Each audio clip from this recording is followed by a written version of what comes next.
একটু চোখটা বন্ধ করে ভাবেন, আপনাকে গোসল দেয়া হবে, জামাগুলো খোলা হবে।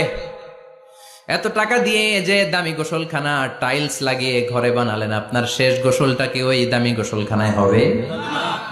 লাশ যেখানে ধোয়া হয় ওই জায়গায় ধোয়া হবে। আপনাকে কাফন পরানো হবে। আপনার কলিজার টুকরা ছোট বাচ্চাটারে বলা হবে, আব্বু দেখে যাও, তোমার বাবারে শেষবারের মতো দেখো। আপনার বাবা মা শেষবারের মতো একটা নজর দিয়ে আপনার চেহারাটা দেখে নিবে। বন্ধু বান্ধবরা শেষবারের মতো একবার আপনারে দেখে নিবে। জানাজার জায়গায় নেওয়া হবে। হবে না এই ঘটনাটা আমাদের? হ্যাঁ, হবে কি না? হাজার হাজার মানুষ শেষ বিদায় দেওয়ার জন্য আসবে। 4টা তাকবীর দিয়ে ইমাম নামাজ শুরু করবে। আল্লাহু আকবার, আল্লাহু আকবার, আল্লাহু আকবার, আল্লাহু আকবার বলে নামাজ শুরু করবে। নামাজ শেষ।